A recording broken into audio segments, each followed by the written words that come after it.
দাদা এই ফলাফল কি বলবো? ছাপ্পা পৌরসভা, ছাপ্পা পঞ্চায়েত ছিল, নতুন করে ছাপ্পা বিধায়ক প্রতিষ্ঠিত হলো। বাম কংগ্রেসের জোট সেটা কি মানুষ ভালোভাবে নিল না? তাহলে এতটা পিছিয়ে পড়লো কেন?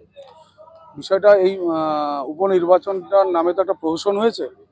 আপনারা নিশ্চয়ই ইতিমধ্যে জেনেছেন বিভিন্ন বুথে ছাপ্পা, প্রশাসনের একটা সক্রিয় ভূমিকা। এটা উন্নয়নের ভোট হয়েছে। জনগণ হারেনি, ছাপ্পা জিতেছে। জনগণ কিন্তু হারেনি, জনগণ ভোট দিতে পারেনি, উন্নয়নের ভোট হয়েছে আর ছাপ্পা জিতেছে। কেন্দ্রীয় বাহিনী দিয়ে ভোট হয়েছে, তারপরে কোনো জনগণ ভোট দেবে? দেখুন, উপনির্বাচনে কেন্দ্রীয় বাহিনী কন্ট্রোল বাই এসপি।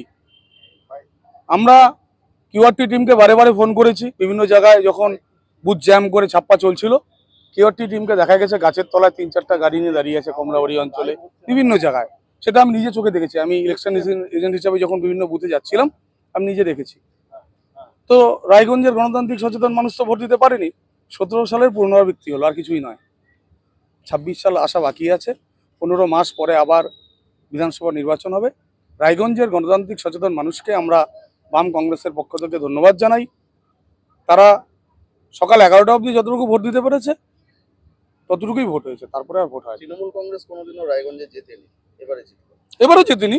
কে বলেছে জিতেছে? উন্নয়ন জিতেছে, ছাপ্পা জিতেছে, প্রশাসন জিতেছে।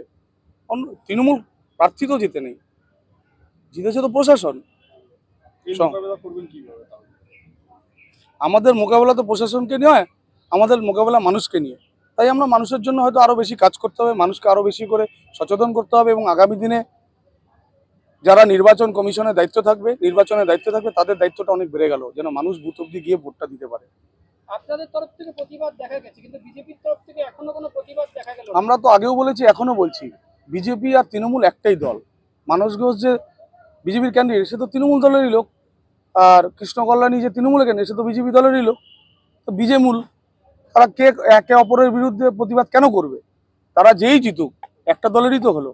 অঞ্চলের প্রত্যেকটা জনগণকে আমার হৃদয়ের অন্তরস্থল থেকে ধন্যবাদ, কৃতজ্ঞতা জানাচ্ছি যে আজকে তারা উন্নয়নের সাথে আছে, বসে আছে।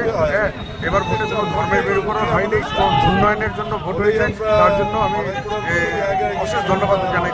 দেখুন, শুভেন্দু অধিকারী রায়গঞ্জ আসনে আমার ভালো হয়েছে, কেন উনি যে হিসাবে ইতিহাস রয়েছে বিগত দিনে, সেই হিসাবে লুটপাটের রাজনীতি করেছেন, রায়গঞ্জবাসী ওনাকে কোনোদিন মাফ করবে না। তারই প্রমাণ রায়গঞ্জবাসী।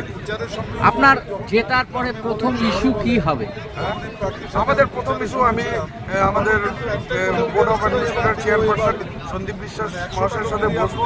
রায়গঞ্জে যেটা হচ্ছে ড্রেনেজ ব্যবস্থা যেটা আছে, একটা মাস্টার প্ল্যান তৈরি হবে। জল নিকাশি ব্যবস্থা বড় সমস্যা, যানজট সমস্যা আছে। আর বারসই আর রায়গঞ্জের যেটা কানেক্টিভিটি আছে, সেটা নিয়েও আমরা কাজ করবো। 90% যেমন আমি বলছিলাম, কাজ এগিয়ে আছে, 10% বাকি আছে। সেটা আমার প্রথম লক্ষ্য থাকবে রায়গঞ্জ বাসের সমাধান।